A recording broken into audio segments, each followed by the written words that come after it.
Hi, I'm Fleur Lewis. I head up our food and drink sector at Bishop Fleming, and today we've taken a visit to the new Plymouth warehouse of FareShare. I'm here to meet up with Ben and just find out a little bit more about what this great charity's been doing. So I'm now joined by Ben. Ben, thanks for joining me today. Can you tell me just a little bit about your role and what you do here at FareShare? Sure, yeah. As the food and logistics manager, a major part of my role is bringing on new food suppliers to make sure that we get in a great range of food into the network and to our recipient charities. So FareShare has been around a long time and actually fixing two issues really with the supply of food. Looking at food surplus, but also distributing food to those that need it. Can you tell us just a little bit about the history of FareShare? Yeah, sure. Yeah, so it started over 20 years ago. So it was kind of a project between Sainsbury's and a homeless charity, making sure that their surplus food was getting to people that really needed it.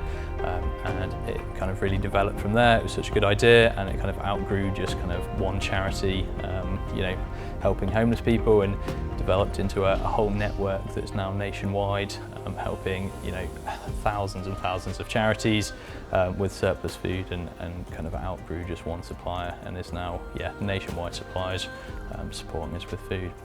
Excellent. So can you tell us, for those that don't know so much about FareShare, a little bit about how it works? So where does the surplus food come from and how does it get to those that need it? So there's a whole range of different suppliers all across the country, and so they'll have food that is deemed surplus to them in so many different ways.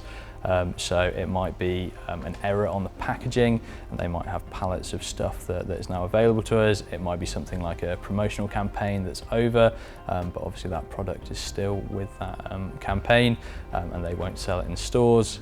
So we can kind of take that on. One of the things about FareShare is it can take on such large quantities of food. A supplier might have hundreds of pallets of food. We can then distribute that across our network of warehouses across the country and get that to our network of frontline charities as well, and make sure that that food gets used and is helping people as well.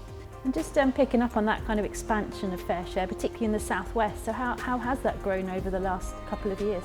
Yeah, over the kind of pandemic, FareShare Southwest has grown immensely. We started off with just the one warehouse in Bristol. We've now expanded to 3 different warehouses in Bristol, and now we're here in Plymouth as well since December. And in terms of those products, can you just explain just a little bit about what those products can be in terms of ambient and chilled? Sure, yeah, so we're not just kind of a big food bank. We can take on ambient, but also produce and chilled goods. So the majority of the stuff that we use is actually chilled and produce, probably about 70%, and can use so many different types of food. So yeah, pretty much anything you can give to us, and we'll make sure it finds a good home. And we touched on the pandemic earlier, but obviously there's a lot in the press about kind of the cost of living. Are you finding an increase in use of your services? Yeah, so the charities that we work with are definitely seeing an increase in what they're doing, and we really want to be able to support that as well, get as much food in the door as possible to be able to support them, but also access new communities as well.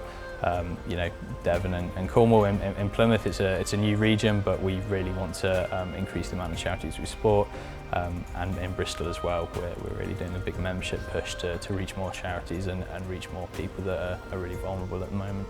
And obviously we're in the warehouse here in Plymouth, and there's lots of food in here already, but you don't actually launch officially, do you, until May? So we've got our launch event in 5th of May to really shout about the work that we're doing and really kind of put ourselves on the map.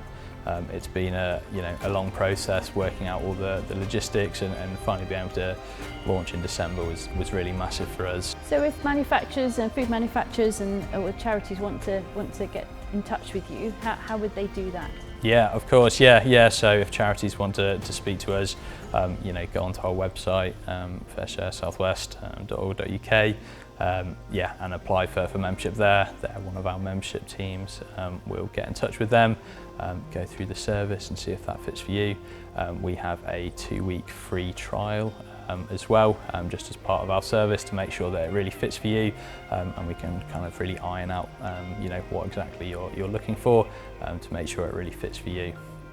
And then if suppliers want to get in touch, they can get in touch with me at ben.evans@faresharesouthwest.org.uk, and yeah, we can have a chat about what kind of surplus they have, you know, and how we can really access that and make sure it gets out to charities.